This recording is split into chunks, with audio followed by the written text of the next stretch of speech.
undertaking of all the compliances in time and in most appropriate manner. Now, before we discuss about the GST audit, like sir has discussed about the budget 2021. We have seen the last month has been the budget month and people have been busy with the compliances and all. We have invited the special industrial panelist to hear from them directly that what is it that they perceive about this budget.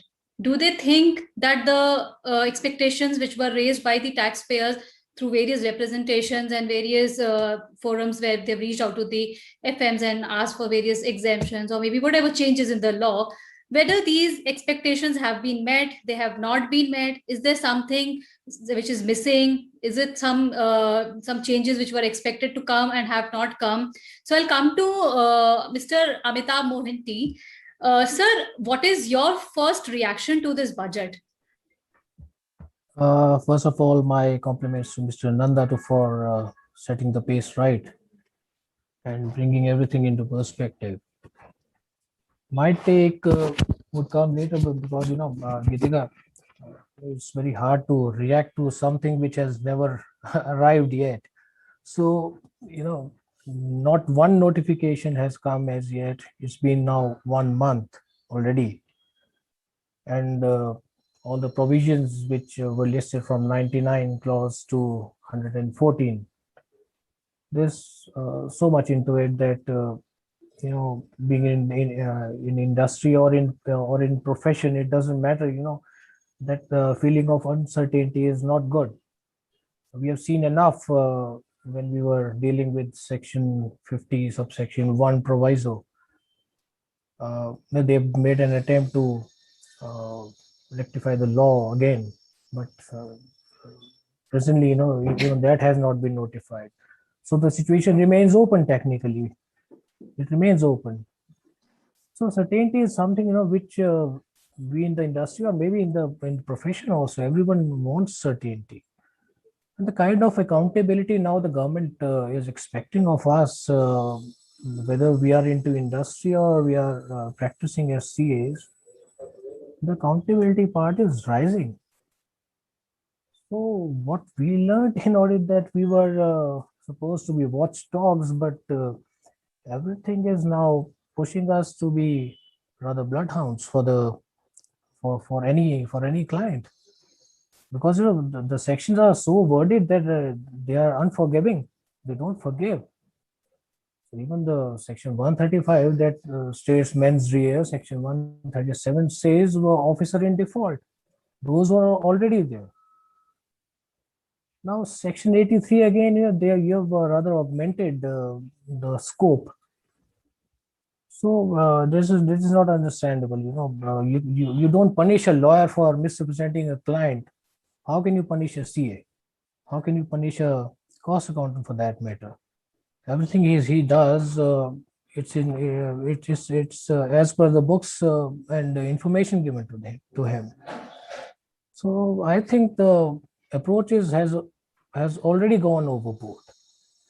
And every year I am seeing a little add up to this accountability factor. I don't know what's the perspective like. And again, the cost of compliance is on the rise. Be it invoice, be it TDS or TCS in income tax. Now the QR codes on the B2C invoices, B2B was already there. Now e-way bill. Now are they building some redundancies into the system so that they are able to? Maybe the department wants to catch hold of a misdeed through multiple channels. So why so much compliance is being hurled upon industry? So this is something which is yet to be understood by me. And again, matching of ITC, this has been a long, very, very contentious issues which we faced while learning how to match and how to satisfy the departmental notices. But it's not easy. We were expecting some simplification on this, but I don't know, something might have No, we also understand the government is stressed out. Too much money has gone into the relief packages. The fiscal deficit is also 9.7% already. So the only reflects that everything is fine. So this is rather misplaced, and kind of notices, the kind of frivolous notices which we get. Uh, one may say that at times yeah, even the serious notices would be overlooked because of all this nonsensical things which are which are happening. So all in all, what I feel that and why should I worry right now? Because the bus has not arrived yet. So, and it's going to be another few months, or maybe now proviso to section 50 subsection 1 took almost 2 years to come into being, and it's technically not into existing still. So why should I worry? Lot many things can happen till the notification comes, and maybe the specter which we are fearing may not show up. So that's my reaction on it, Geetika.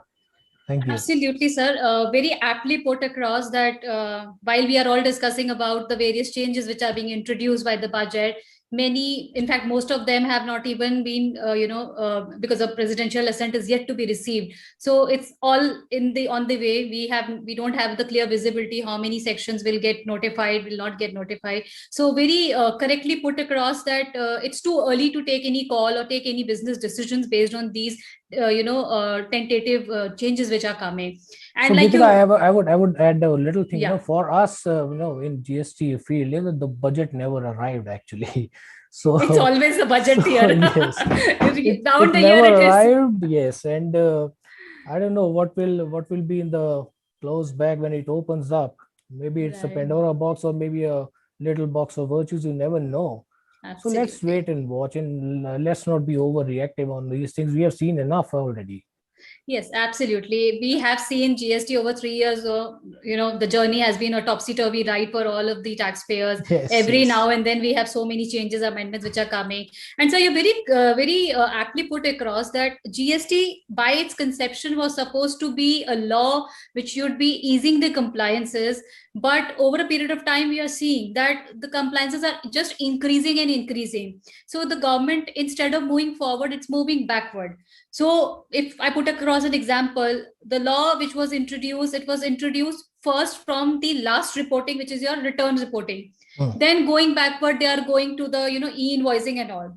Yeah. As a proper mechanism, it should have started from the e-invoicing itself, and then slowly and steadily things would have automatically come into place. So maybe that's where the taxpayers are really facing a challenges, and every now and then there is a new change which is coming. People are just grappling and settling down with the existing compliances, and then again there's a new compliance which comes into play, and then entire focus shifts. So that's very true, but I think if we look at from a different perspective, ultimately the government wants to ease it down. Maybe the approach has not been so structured, wherein they could have started from step 1. It's like reverse step 3, step 2, step 1, they are going, and maybe then the remaining steps will fall in place, and slowly things will fall back in the line and the compliances will reduce. But considering the kind of economy and the number of taxpayers we have, this will certainly take some time to settle down. Geetika, the only thing which me and my boys, they dread is simplification of law. Every attempt they have made to simplify the law has gone the other way. Absolutely, sir. You've seen the events when the Section 115 BAC in income tax was introduced, where there was an option given to the taxpayers, individual taxpayers, to opt for a flat rate or a simplified rate, or maybe a lesser rate of return taxes, devoid of all the deductions. But they would they would need a CA to assess those two options. I think in this 35.5 also, as Mr. Nanda was putting very rightly, in 35.5, maybe the section will go eventually. But is it easy to make that a reconciliation statement for maybe a small or a mediocre level business all by themselves. No, it's not going to happen like this. Sir, I'll take a pause over here. Yeah. We'll come back to this question Yes, after we yes. hear from other panelists as well about their budget reactions. Dinesh sir, I'll come to you and I would want to hear from you, like what Mr. Mohanty has already mentioned, that it is all, still on the way in transit. So whether you also agree and your perception is also the same, that why to worry for something which has not even come yet? Or as an industry, you need to be prepared for the next financial year because all these changes will become effective from 2021 April. So, sir, what is your view on this? Yeah, Geetika, so thanks. First of all, thanks for inviting me. And I'll start answering. First, to say that whatever I will say, it is my personal view and nothing to do with my organization, right? So I just want to call out that disclaimer. And you must be seeing me, sitting on the Goa beach and attending this webinar. So Nice. Budget is like the same for me. This was my expectation from the budget, right? But unfortunately, it is only the picture, and nothing is good there in the budget, right? And also, like you are saying, or Mr. Mohanty has just said, what has not come, why should we be worried about that? My worry is slightly different. So this is good that it has not come, but sooner or later it will come. That is my worry, right? And the second point is this, the whole GST, how we started. And I've been, chasing this GST since 2009 when we received the first draft, and then, gradually moved to 2017, and finally we had the D-Day. But you see, the intent was never like this. The GST is going to be implemented in this way. And this reminds me of, the Chanakya saying, right? Once Chanakya said that, government should collect taxes like a honeybee, which collect the right amount of honey from flowers so that both can survive. But I'm not finding that in GST implementation. And also, my industry friend would agree. For any big project, we always have plan A. And we always have plan B also, right? If plan A doesn't work, then we will move to plan B. But unfortunately, to my understanding, the government is having plan A, B, and C. But if the plan A fails, they will not remove plan A. They will impose plan B also on top of that, and they will impose plan C also. So it reminds me of, the e-way bill implementation. The government had implemented this e-way bill as an anti-evasion measure. Government could not get the expected result. Then they moved to e-invoice. Right, now they are saying on top of e-invoice, you have to have a QR code. Now on B2C QR code, they are saying you need to have a UPI attached to it. Government, to my understanding, is not able to appreciate the different business model, right? Only in terms of, the tax collection, government is much ahead of industry. Now industry is much behind as far as technology is concerned from GST collection perspective. But government is not getting themselves educated enough for the change in business model. How can they expect that a retail industry who is having a POS machine is actually finalizing the invoice before receiving the money? You are saying you need to provide a QR code to make the payment, right? And without that QR code, your invoice is not valid. I agree. But for my retail customer, when I am issuing the invoice is completed. The SAP and the all, ERP solutions are designed in such a way, especially for retail B2C customer. Once you receive the money, only after that the invoice gets finalized. Now you are asking that if you receive advance money, you need to print that, okay, you received the cash money. So sometime, what I am thinking, the government is going to destroy the entire house just to catch a rat. There are so many of tax evaders, I fully agree. Administration's responsibility is to catch hold of them, but it doesn't mean that honest taxpayers are also getting penalized for that. For that matter, if you look at, section 129, 130, wherein they are saying in terms of, the vehicle, the penalty they have increased to 200%. There could be a small clerical error, but there is no differentiation for the honest taxpayer. This is unfair, right? And the large volume companies, in my previous organization with Walmart, we were issuing almost 20,000 sale invoices per day. How can you expect that? Even in your weight and measure, it is said that 1% plus minus is allowed. You are not even allowing 0.01%. Right. So to my understanding, I'm not saying they should not catch hold of the tax evaders. But yes, at the same time, they should concentrate on the ease of doing business as well. And also, I've been observing this in last 2-3 years. In budget speech, you will not find such provisions like 83(1). Right? They will simply say, simple GST is there, this and that. No hue and cry is there, nothing in media. And when you receive the notification, then you have sleepless nights. Absolutely. So, I think government need to look at that and how these numbers are getting up for ease of doing business index for India. I don't know who is actually analyzing those numbers and how we are getting a good rating. So this would be my reaction as a chartered accountant, as a lawyer, as a tax person, right? But from industry perspective, yes, we should actually think of easing out the compliances. Correct. Yeah, thanks. So all in all, what we are seeing is that government is somewhere down the line, they are trying and hit the trial method. Trying one option, not working, trying another option, not working. Let's try this also, that also. Even I'm fine if you're trying some other, but at least remove the first one. Absolutely. So they are just adding on to the burden of the compliances without realizing that if the first one has not worked, so better remove it and start up with the new one. Why to add on the additional compliance? Like you mentioned about the B2C invoices, the details that they are asking in the dynamic QR code, except for the UPI ID, most of the details are already there in the invoices. If a registered person and also, Gitika, just to add here, I had a discussion with senior authorities in GST. Yes. They said there is a provision in income tax wherein they are asking you to provide the option to make payment different modes, right? The different tender type, you need to provide the UPI option, debit, credit, blah, blah, blah. But the big difference is the GST authorities are thinking how we can make it more cumbersome for the industry.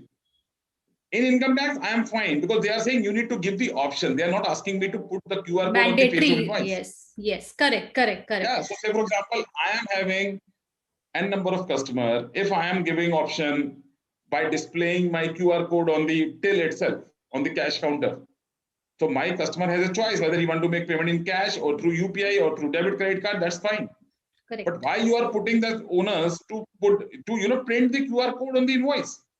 Why you are making it more cumbersome? Absolutely. In fact, I would say that if it is only an information seeking activity, you can always have these information at a backend. So the storekeeper, he can always, note down what are the transaction IDs of the payment. So today we go to some grocery stores, if you make the payment through Paytm, etc., they just note the transaction ID so that they can give as an information to their backend that, this amount was not collected in cash and this is how you will match the ledgers. So you are absolutely correct in saying that these information, my payment collection, etc., how is this relevant to the government is something which we all are not able to understand. Your ultimate objective of the government should be that the requirement of the tax invoice is being complied or not, taxes are being paid on time or not. And more specifically in B2C clients, transactions, you don't even have a risk of claiming of any wrong credits. Correct. So having such compliances, what is the objective? Maybe it's, digital India, etc., which the government wants to, achieve that objective. But I think like in income tax, you have mentioned, it should first come as an option and then it should be slowly made mandatory. Correct. Making everything mandatory from the day one becomes a very cumbersome a burden for the taxpayers and the industry. And it is not just these one or two things that we have to comply with. There are n number of other compliances which the industry has to do. And every month starts from a compliances and ends with the compliance. There is no breathing space in between. So I think this is something which in person as a professional, even I feel that this requirement is something which could have been kept as an optional from the beginning. And slowly when the industry starts settling down with the changes, then it could have come as a mandatory requirement. I agree. Thank you, sir, for your views. I'll come to my friend Shrey. Shrey, what is it that you want to add on to this? We have heard people are very disappointed with the budget and the changes that are being brought in day out.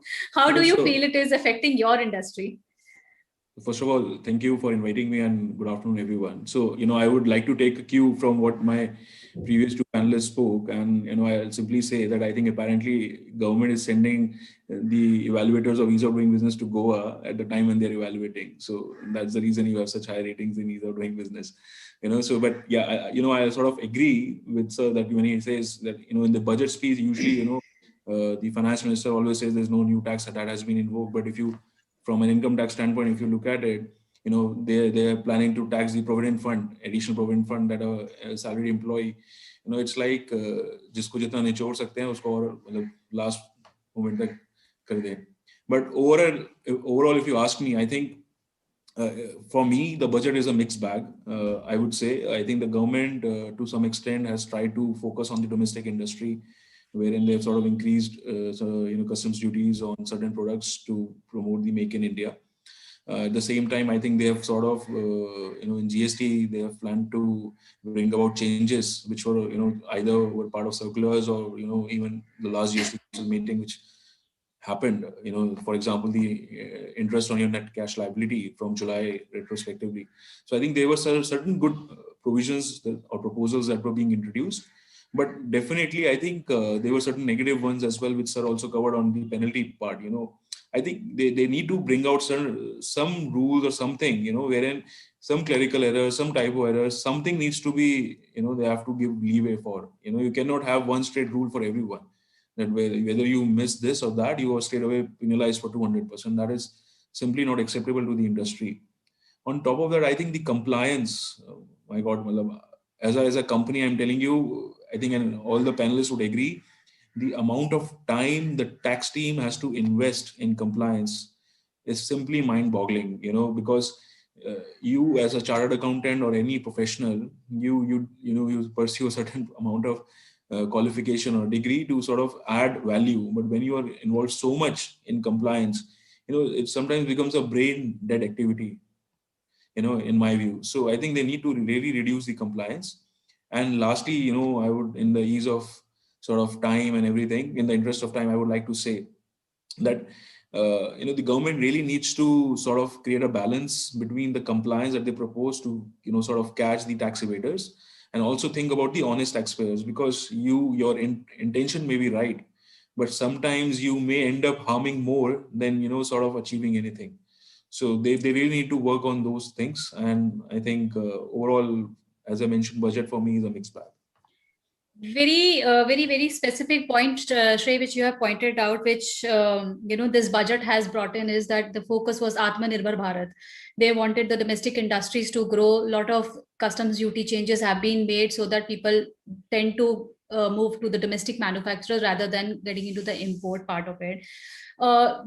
Overall, if I see what all the panelists are, they have pointed out, is the major pain points are the stringent provisions on the penal provisions that have been imposed. The expectation from the government is that there has to be some balance or some checklist between the honest taxpayers and the dishonest taxpayers.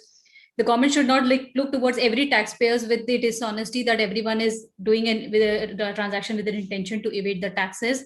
As regards the e-way bill, there is one circular which is already there in this, GST regime, which has listed out certain, scenarios where they say that certain transactions or certain errors will be treated as clerical errors, and for which the penal provision should not be there. There are certain rulings also with there. But yes, I agree with you, Shrey, that these circulars should be updated time and again, because every time there would be some new circumstances which would come up, and unnecessary harassment to a taxpayer by just having a provision in law, which we all know that the tax officer will read only in literal sense and will not apply their minds to understand the basic nature of the transaction.